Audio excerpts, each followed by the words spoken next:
Shalom and welcome to another in our series of podcasts from Temple Beth Am, a dynamic center for conservative Judaism in Los Angeles. This is a recording of a Passover teaching by Rabbi Rebecca Schatz. First of all, I just want to mention that when I put this source sheet together, right before I printed it, I saw something that Rabbi Artson posted on his Facebook wall, which had a lot to do with my teaching, and so I put it on this source sheet. And I don't think I've ever quoted someone's Facebook wall before with them in my presence. So they're beautiful words of Torah, and I'm glad that he's here to be able to hear me use them and see them on this sheet. I'm going to pass this out in just 1 second, but first I want to share that this, for some reason, I don't know why, I can't tell you that there was a specific moment or a specific reason, but for some, I don't know, weird coincidence, this year, for the Passover Seders, I didn't feel like we spent enough time thinking about the hardships of slavery. And yes, a Seder is supposed to be a celebration of freedom. Of course, we wouldn't have a Seder or even really the celebration of Passover if it weren't for our freedom. It's part of the reason why we celebrate and have those Sedarim. And at the same time, I think because we just got back from the trip to the South, and I'd really been focused in the past weeks leading up to Passover, just focused on the idea of slavery. What does it mean to be a slave? What does it mean to enslave? What does it mean to feel as though you are in slavery, whether or not you are actually a slave? And as we all know, slavery is not just something that happened hundreds or thousands of years ago, but it's something that is still happening today and that we are very aware of in our own cities, communities, country, and beyond. So during the Sedarim, I was struck that, again, for whatever reason, I wasn't as focused on the slavery aspect of Passover. And I wondered what it then meant to get yourself to freedom. What does it mean to be able to celebrate freedom if you're not focused in on what it also means to feel and be enslaved? What does it mean to focus on freedom if you can't acknowledge the slavery that is around you or the enslavement that you have felt in your own life? So I'll ask maybe Joey and Josh if they could pass out these sheets. I love being able to say that I don't think I made enough copies. I used to be annoyed by that, but post-pandemic, I feel like it's such a blessing to be able to say there's not enough. So you might need one per couple. So what I want us to do today, and I'm not going to go through all of the sources that I put on this sheet. Number one, there are too many, and number two, I want to make sure that this is a timely teaching. But I want us to look at the different places in which we talk about slavery and getting us to freedom. And I want to kind of give you the end result of this teaching by saying, I believe that the actual freedom is found in Shavuot, not in our Sedarim. That even though we celebrate freedom on Passover by having a Seder, we actually don't experience freedom until we receive Torah on Shavuot. And so what is it that the Omer does, or the period of time between Passover and Shavuot? What does that period of time do for us? To put ourselves through an exercise of understanding freedom. So in Exodus chapter 6, and though typically I would make this a little bit more interactive for time's sake and because we're also on Zoom and not everybody has a microphone, I'm going to do much of this frontally. That's not a word. Oh, it is. Okay, well, there you go. So in Exodus chapter 6, it says, and I'm just going to read it in English, though the 4 words that are bolded on your sheet are the 4 words that all of us, and Joel Grossman actually mentioned in his sermon last week, are the 4 reasons potentially that we'd have the 4 cups of wine, the 4 ideas of redemption, etc., etc. Say therefore to the Israelite people, I am Adonai. I will free you from the labors of the Egyptians and deliver you from their bondage. I will redeem you with an outstretched arm and through extraordinary chastisements. And I will take you to be my people, and I will be your God. And you shall know that I, Adonai, am your God who freed you from the labors of the Egyptians. Oh, great.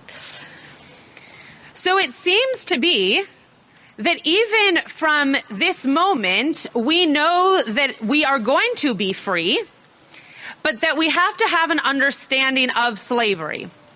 And that we need to keep that in mind, right? We need to keep in mind the fact, and as you know, on Shabbat, when we say the Kiddush, or even if you want to go to the Torah reading that we did today, and the fact that we sing Az Yashir every morning, there is an idea in our minds of how we can bring ourselves back to those moments of slavery to then understand what it meant to be redeemed, what it meant to be free.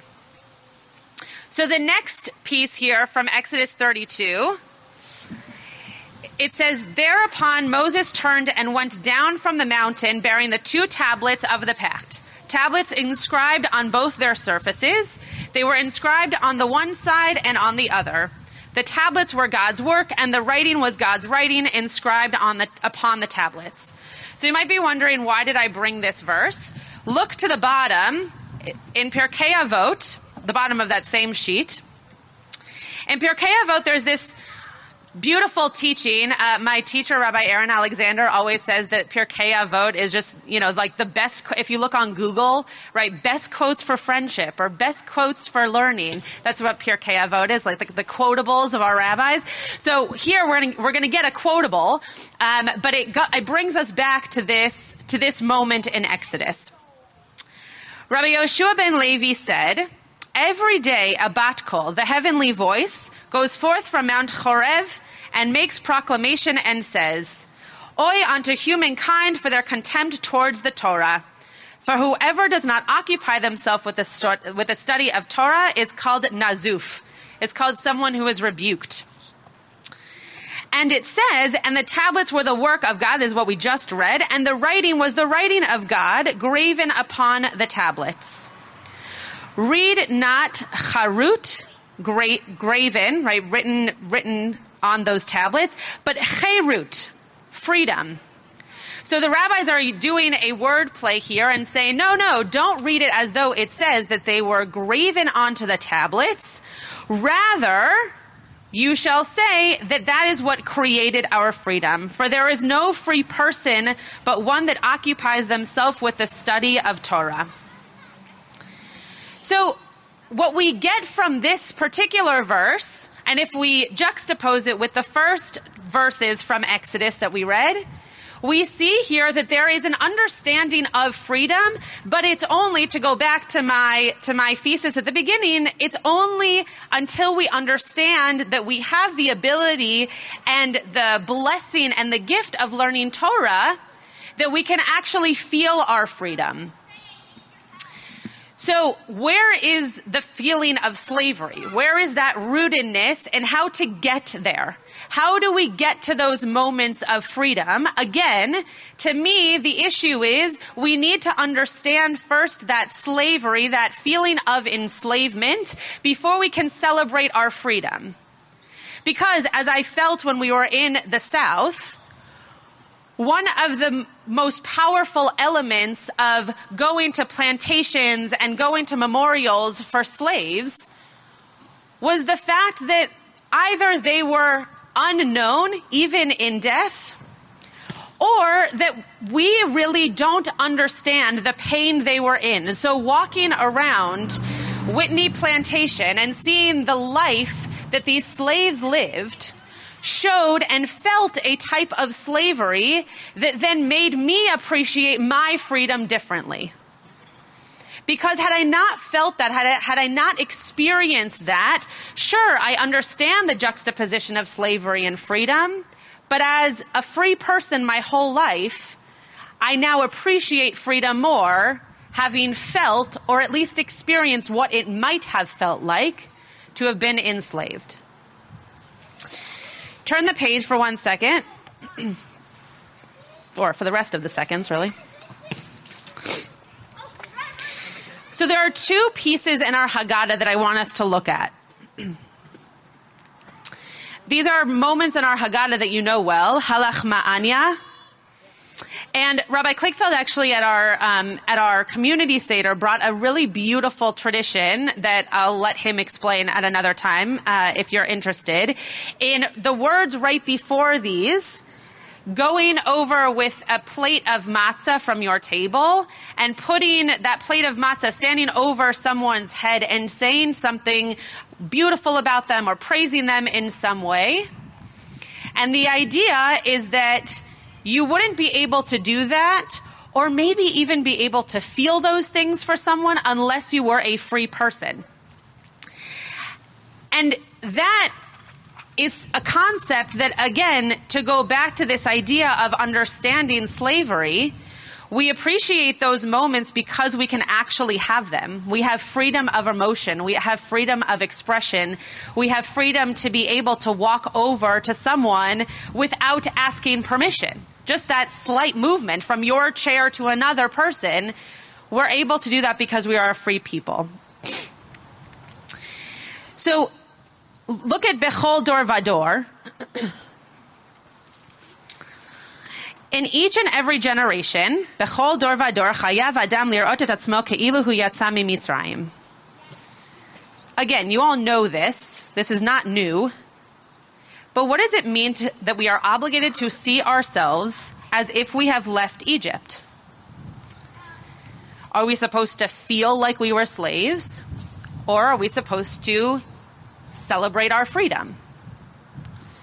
In each and every generation, so each one of us, every time Passover comes along, we are obligated to see ourselves as if we left Egypt. As it is stated, for the sake of this did the Lord do this for me in my going out of Egypt. Not only our ancestors did God redeem, but rather also us together with them did God redeem. And God took us out from there in order to bring us in, to give us the land which God swore unto our fathers. So if we read this to say that we need to feel as though we left Egypt, doesn't it seem that we should spend most of our time focusing on what that slavery meant to us and how then the freedom was that much sweeter? So if we look at Passover as the way of beginning this journey of slavery, again, our Seders are supposed to be a time of celebration of our freedom. But if we think about when the first Seder begins, that we have from then until Shavuot to think about what did it mean for us to be slaves, for us to be redeemed, for us to be able to receive Torah. Then we have weeks, 7 to be exact, to be able to think about what is freedom and what was the slavery that we came from, or what is the slavery that we are in now, or what is the slavery that we know of in our world that we need to find freedom from. And we have those 7 weeks to do that. I don't think that it starts and ends at a Seder. I think that it starts at the Seder and then it doesn't even end at Shavuot, but it comes with a celebration of freedom at Shavuot. I don't think the celebration of freedom should actually be Passover. So this verses from Leviticus are the verses that we say when we count the Omer. And from the day on which you bring the sheaf of elevation offering, the day after let me read in Hebrew. So Martem lechem mimacharat Shabbat miyom haviachem et Omer hatnufa sheva Shabbatot tmimot tihena, excuse me. Ad mimacharat Shabbat hashviit tisperu 50 yom v'yikravtem mincha chadasha ladonai. You must count until the day after the 7th week, 50 days, and then you shall bring an offering of new grain to the Lord. Okay, well, why would we bring an offering to God if we weren't celebrating some kind of freedom? We figured it out. By the time we get to Shavuot, there is a reason that we are praising God. There is a reason for celebration. There is a reason to understand what it is that we came out of and what we are now receiving. Because if we go back to the Pirkei Avot quote, we now understand what it means to be a free people because we're receiving this Torah that now we can continue to learn. And even if you don't spend every day learning Torah, I would say that there are elements of everything that anybody does in their life, as long as they are good, that is Torah, right? Gam ze Torah. Anything that you are doing to build this world in a better place, even if it's not reading the Talmud every single day, that is also Torah. And we can only do that if we are a free people. So I want to end with this quote that Rabbi Artson posted. And I'm so glad that he's here so I can say this to his face. I thought that this was a beautiful way. I'm not sure if any of these microphones, okay. I thought this was a beautiful way for us to understand what it is that we do with that freedom. Right? So he wrote, we all know what it is like to be a stranger and an outcast. We are most free when we seek the strangers and welcome them home. So if we understand what it means to either feel enslaved or feel as though we are entrapped by something, or as Rabbi Artson said, left aside from something, then our job between Passover and Shavuot, because it's in our minds from the first moment of our Seder, is to figure out how we can seek out those who are feeling that same slavery or feeling that same pushed asideness and allow them to feel like they are welcome with us. Allow them to feel that taste of freedom. Allow them to feel as though the celebration of our own freedom is one that they can also now be part of. So I hope from this moment until Shavuot, when hopefully you'll be back with us here at Temple Beth Am, doing what I'm sure will be some kind of very interesting tikkun that will be planned in the next 6 weeks. I hope that you're able to focus on what does it mean to find freedom for ourselves? What does it mean to find freedom for others in the smallest of moments and in the greatest gestures? And I don't mean for these next 6 weeks to be down in the dumps and depressed and, wow, there's so much slavery in our world, and to stay in that depressive state around something that is not as celebratory as freedom. And yet, I think for us to really have experienced Passover, we need to have put ourselves into that space and to be able to take ourselves through the next weeks of figuring out what does it mean to be a free people. You have been listening to another in our series of podcasts from Temple Beth Am, a dynamic center for conservative Judaism in Los Angeles. If you enjoy these podcasts, we invite you to write a review on the Apple Podcast site or wherever you get your podcasts. For more information about Temple Beth Am Los Angeles, go to tbala.org.